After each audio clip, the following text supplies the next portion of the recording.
8th grade अभ्यास पुस्तिका सामाजिक विज्ञान कक्षा 7। आज हम अध्याय 7 क्षेत्रीय संस्कृतियों का निर्माण के प्रश्नोत्तरों को हल करते हैं। तो पहला प्रश्न शुरू कर रहे हैं कि राजपूत सूरवीरों की कहानियाँ काव्यों एवं गीतों को गाया जाता था, है ना।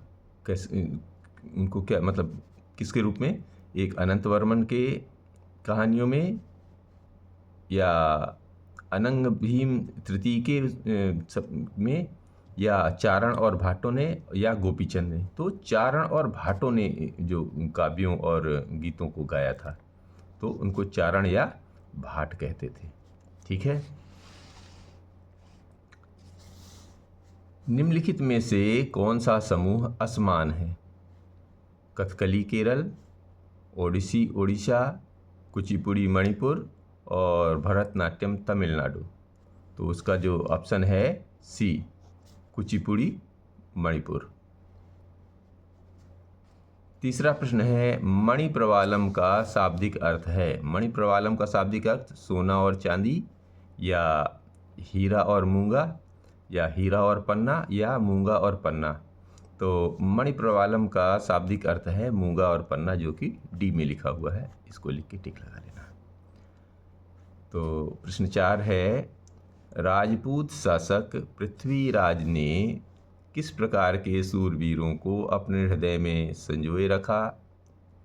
एक तो बहादुर से लड़कर मृत्यु का वरण करने वाले, पीठ दिखाने वाले, या सत्ता पर अधिकार जमाने वाले, या देश से विद्रोह करने वाले। तो ये बहादुरी से लड़कर मृत्यु का वरण करने वाले थे, यानी कि लड़ते हुए मरना बहादुरी से। तो ये ए में लिखा हुआ है। ठीक है ना।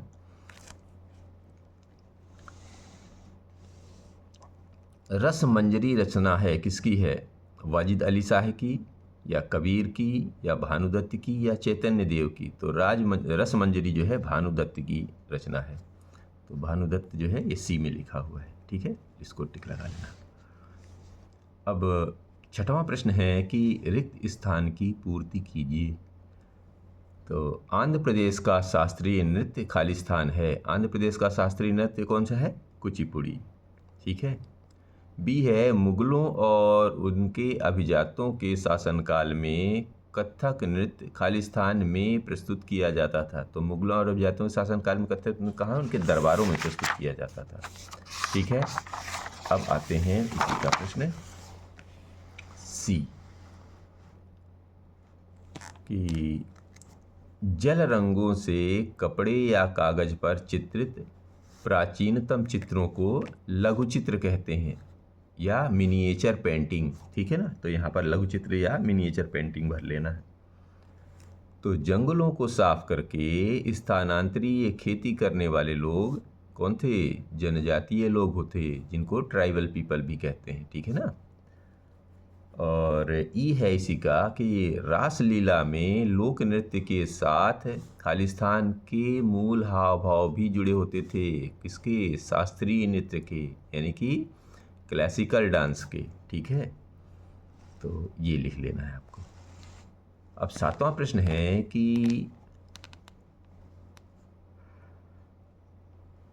प्रस्तुत तालपत्र पांडुलिपि का चित्र किस राज्य से लिया गया है?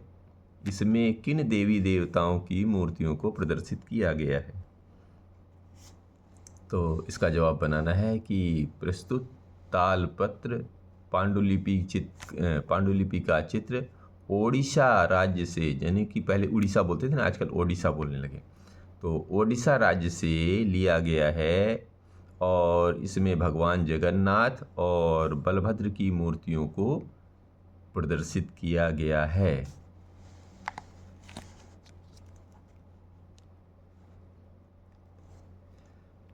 महोदयपुरम का चेर राज्य कहाँ स्थित है और इसकी स्थापना किस शताब्दी में की गई थी? तो महोदयपुरम का चेर राज्य वर्तमान केरल राज्य में स्थित था और इसकी स्थापना 9वीं शताब्दी में की गई थी। महोदयपुरम आधुनिक कोडुंगल्लूर यानी कि पेरियार नदी के तट पर स्थित था। यह चेर साम्राज्य की राजधानी था, जिसने 9वीं शताब्दी से 12वीं शताब्दी तक शासन किया। 9वां प्रश्न है कि कथक नृत्य किस नवाब के संरक्षण में आकर कला के रूप में उभरा तथा किन किन क्षेत्रों में संस्थापित हुआ। तो कथक नृत्य अवध के नवाब वाजिद अली शाह के संरक्षण में आकर कला के रूप में उभरा तथा यह मुख्य रूप से लखनऊ और जयपुर के क्षेत्रों में संस्थापित हुआ। कथक मूल रूप से उत्तर भारत के मंदिरों में कहानी सुनाने वाले कथकों, यानी जो कथा कहते थे, है ना, कहानी सुनाने वालों को कथावाचक कहते, से विकसित हुआ और 15वीं-16वीं शताब्दी में भक्ति आंदोलन के साथ इसका विकास हुआ। ठीक है। अब 10वां प्रश्न है कि क्षेत्रीय संस्कृति से क्या आशय है। तो क्षेत्रीय संस्कृति से तात्पर्य किसी विशेष क्षेत्र की विशिष्ट सांस्कृतिक पहचान से है, जिसमें उसकी अनूठी भाषा, परंपराएं, कला, भोजन और सामाजिक रीति रिवाज शामिल हैं। मुगल बादशाह के, अगला प्रश्न यानी 11वां है कि मुगल बादशाह के कुशल चित्रकार किस प्रकार के चित्रों को चित्रित करते थे। तो इसका जवाब लिखना है कि मुगल बादशाहों के कुशल चित्रकार मुख्य रूप से फारसी और भारतीय शैलियों के मिश्रण से लघु चित्र, मिनिएचर पेंटिंग्स, है ना, बनाते थे, जो बारीक ब्रश वर्क, यथार्थवाद और प्राकृतिक रंगों के लिए प्रसिद्ध थे। ये कलाकार दरबारी जीवन, युद्ध के दृश्यों, शाही शिकार, पशु पक्षियों और शासकों के पोर्ट्रेट यानी व्यक्ति चित्र को एल्बमों यानी मुरक्का, एल्बम को मुरक्का बोलते हैं, तो एल्बमों यानी मुरक्का में चित्रित करते थे। ठीक है, इस प्रकार का काम करते थे उनके चित्रकार। 12वां प्रश्न है कि लघु चित्र किसे कहते हैं, उनकी विशेषताएं लिखिए। तो लघु चित्र छोटे आकार के चित्र होते हैं, जिन्हें आमतौर पर कपड़े, कागज या ताड़ के पत्रों पर बनाया जाता है। इनकी मुख्य विशेषताएं हैं, एक तो बारीक विवरण, चित्रों में बहुत बारीक और सूक्ष्म विवरण होते हैं। दूसरा चमकीले रंग, तो इनमें अक्सर चमकीले और खनिज रंगों का उपयोग किया जाता है। और हाथ से बने, तो ये चित्र हाथ से बनाए जाते हैं। ठीक है।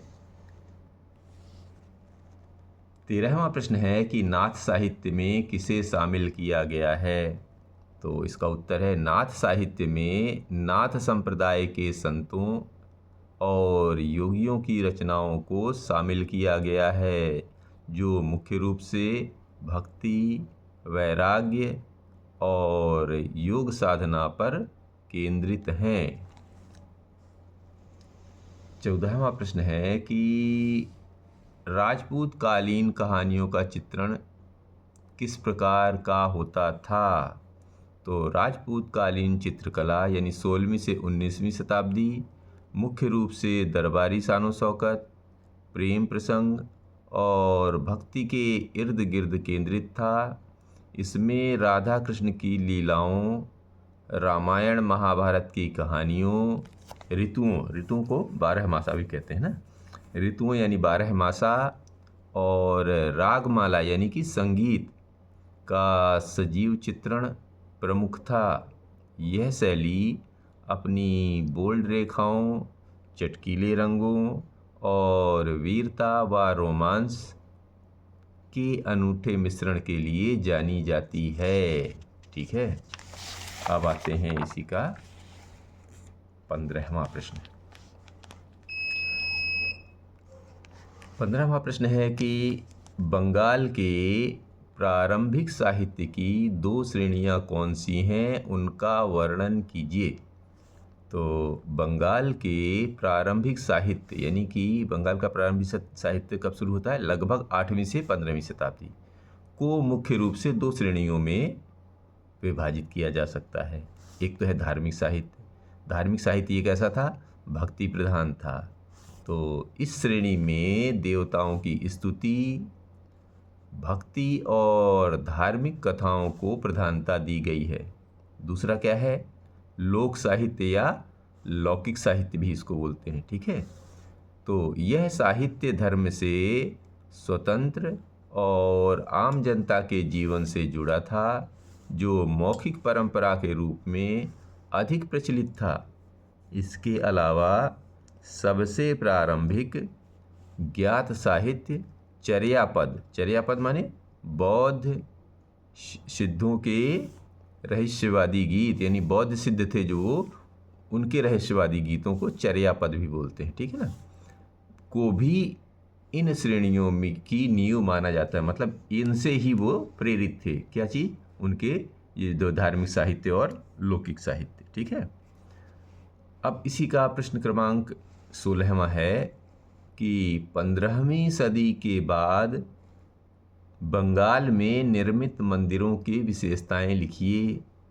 तो 15वीं सदी के बाद बंगाल में निर्मित मंदिरों की वास्तुकला स्थानीय ग्रामीण संस्कृति और क्षेत्रीय शैलियों के अनूठे मिश्रण को दर्शाती है ना। इन मंदिरों की मुख्य विशेषताएं पारंपरिक बंगाली झोपड़ियों से प्रेरित ढलान वाली छतें, दो चाला या चौचाला, यानी दो छत वाली या 4 छतों वाली, है ना, चौचाला, ईंटों और टेरिकोटा का विस्तृत उपयोग, ठीक है। टेरिकोटा माने खपड़े जिसको बोलते हैं अपन, वर्गाकार चबूतरे का निर्माण और जटिल नक्काशीदार बाहरी दीवारें हैं, जो अक्सर रामायण या स्थानीय लोक कथाओं को चित्रित करती हैं। ये मंदिर मुख्य रूप से वैष्णव धर्म के प्रसार के साथ 16वीं से 18वीं शताब्दी के बीच स्थानीय जमींदारों और व्यापारियों के संरक्षण में विकसित हुए। तो इस तरह ये अध्याय यहाँ 7 समाप्त होता है। मिलते हैं अगले वीडियो में अध्याय 8 में।